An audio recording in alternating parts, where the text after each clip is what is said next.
میں تو حیرت میں ڈوب جاتا ہوں جب خواتین ہاتھوں میں پلے کارڈ اٹھائے میرا جسم میری مرضی کا نعرہ لیے میدان عمل میں کود پڑتی ہیں، اور پھر اس سے بڑے دکھ کی بات یہ ہے کہ ہمارا میڈیا ان کے پیچھے کسی نہ کسی انداز سے کھڑا ہو جاتا ہے اور ایک ماحول پیدا کیا جاتا ہے کہ اس کی زیادہ سے زیادہ تشہیر ہو۔ میرا معاشرہ، میرا دین، میری مشرقی روایات، میرا کلچر، میرا تمدن، میری تہذیب اس کی حمایت نہیں کرتا۔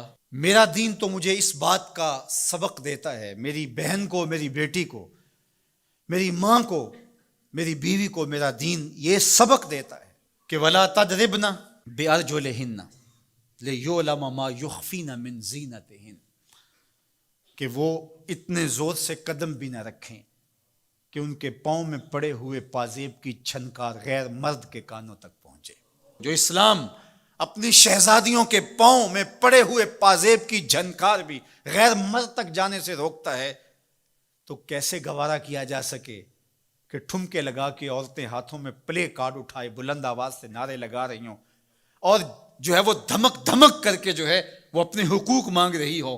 تم حقوق کس سے مانگتے ہو؟ محمد عربی نے تمہیں 14 صدیاں قبل حقوق دیے، اور اگر تم اسلام کو نہیں مانتی اور اسلام کے ضابطوں سے انحراف کرتی ہو تو تمہیں میں ایک نقشہ ماضی کا دکھانا چاہتا ہوں کہ تمہارے وجود کو بھی گوارا نہیں کیا جاتا تھا۔ اٹھا کر کے سسکتی بچی کو زندہ درگور کر دیا جاتا تھا۔ بھائی اس لیے کاٹ دیتا تھا کہ کل کوئی میرا بہنوئی نہ کہلائے۔ عکاس کے میلے میں بیٹوں کے ہاتھوں مائیں فروخت نہیں ہوئی۔ تذلیل کا اور کیا روپ تھا جو عورت نے نہیں دیکھا تھا۔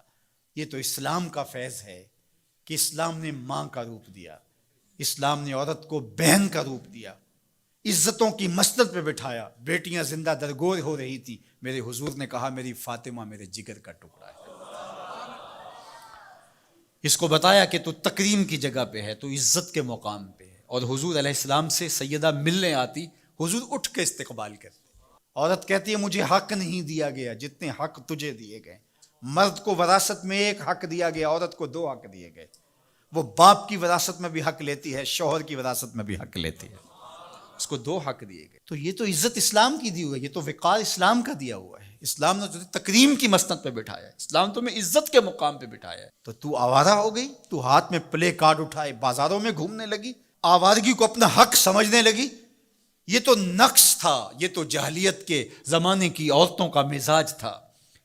تجھے تو یہ کہا گیا فَلَا تَخْضَعْنَ بِالْقَوْلِ فَيَطْمَعَ الَّذِي فِي قَلْبِهِ مَرَضٌ، کہا کہ جب دروازے پہ دستک ہو یا تو فون اٹھا لے، مجبوری ہو کسی غیر مرد سے تجھے بات کرنا، تو تجھے میرا دین کہتا ہے اپنی آواز میں لوچ نہ پیدا ہونے دینا، آواز کو تھوڑا سا کرخت کر دینا، دل کا کوئی روگی تیری آواز کی نرمی سے کوئی اور معنی نہ نکال لے۔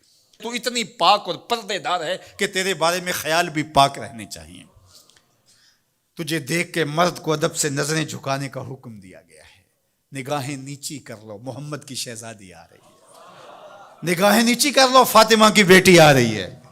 نگاہیں نیچی کر لو، عائشہ کی بیٹی آ رہی ہے۔ تو عزت کے مقام پہ بٹھائی گئی، تو کس نے تجھے آوارہ کر دیا؟ کس نے تجھے بدچلن کر دیا؟ چند ٹگوں پہ، چند ملکوں کے سرمائے پہ، اور چند آوارہ عورتوں کے کہنے پہ جو مغرب کی وظیفہ خور ہیں اور جو نہ نظریہ پاکستان کو مانتی ہیں اور نہ ہی نظریہ اسلام کو مانتی ہیں، ان کے کہنے پہ تو ان کے ساتھ جا کے کھڑی ہو گئی۔ پلٹا واپس، تیری راہیں تیرا دین دیکھ رہا ہے۔ یہ 4 دن کی زندگی ہے، یہ بکھر کے ٹوٹ جانے والی سانسیں ہیں۔ آجا، تیرا دین انتظار کر رہا ہے، تیری نسلیں تیرا انتظار کر رہی ہیں۔ بطول باش و پنہا شو ازیں اثر کہ در آغوش شبیر بگیری۔ اقبال نے کہا بہن بطول بن جا اور زمانے کی نگاہوں سے پوشیدہ ہو جا، پھر تیری آغوش میں بھی حسین کے جانشین پیدا ہوں گے۔ تو مغرب کی ٹینو نہیں ہے، تو محمد کی بیٹی ہے، اور تیرا پردہ تیرے لیے بوجھ نہیں ہے، تیرے پردے کی ایک سلوٹ تیری آبرو کا پیرا ہے۔ تیرا برقع تیری عظمتوں کا نشان ہے۔